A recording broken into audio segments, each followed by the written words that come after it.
Observons les trois attaquants au cours de cette remise en jeu. Comment s'effectue la remise en jeu et quelles sont les différentes actions amenant le ballon en espace de marque.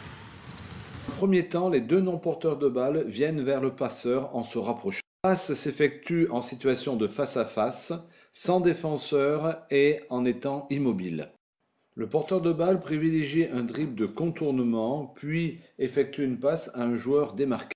Il pivote et passe à un partenaire qui rentre dans le couloir de jeu direct pour effectuer un tir en espace de marque. Que peut-on mettre en place pour faire évoluer les conduites? Dans un premier temps, dès que je reçois le ballon, je pivote vers la cible et je regarde si un partenaire est démarqué. Puis, après la passe, j'enchaîne une action. Et enfin, ne pas se gêner entre les non-porteurs de balle. Dans cette situation de progression en dribble vers l'avant, le porteur de balle n'avait-il pas un autre choix? Qu'est-ce qui aurait pu l'aider? Qu'est-ce qui déclenche la passe à un soutien? Et enfin, que peut-on observer chez les défenseurs? Le dribble est toujours prioritaire. Mais le non-porteur de balle ne favorise pas le changement d'action. Il faudra demander à celui-ci de prendre comme repère la cible et de demander la balle. Ici, une passe vers l'avant serait souhaitable. Quant à la fin de l'action, nous retrouvons les mêmes observables. Les deux passes se font sur des partenaires en situation immobile et en situation de face à face.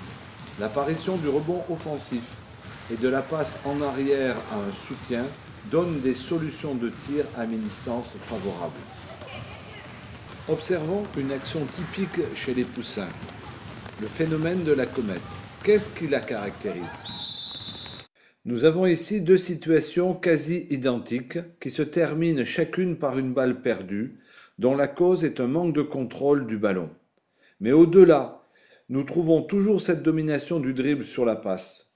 Ne pourrions-nous pas limiter le dribble pour donner plus d'importance à la passe vers l'avant et placer ponctuellement des joueurs relais pour faire émerger la passe vers l'avant?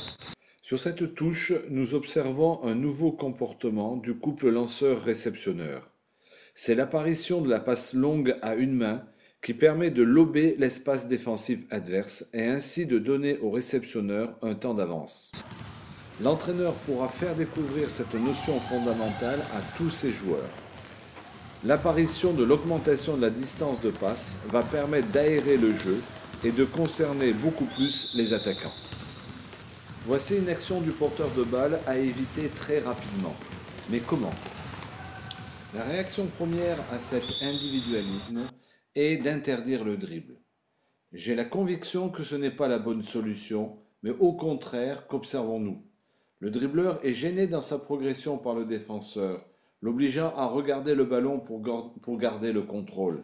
Il ne voit pas son partenaire qui de plus n'appelle pas le ballon. Je pense qu'il serait préférable de construire le dribble, permettant d'avoir par moment une tête haute et surtout de rendre signifiant les partenaires par des appels de balles.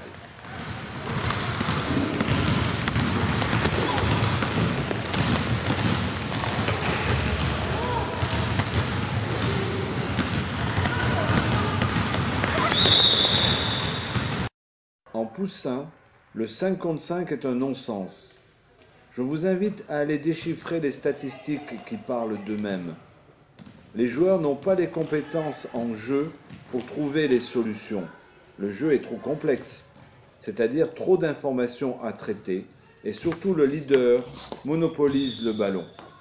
En 2 minutes, les joueurs débutants ont été en possession de celui-ci que 2 fois, représentant 3 secondes du temps total.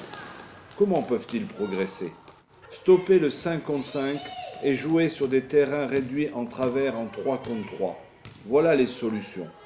Les poussins se construiront et amèneront des copains pour jouer avec eux.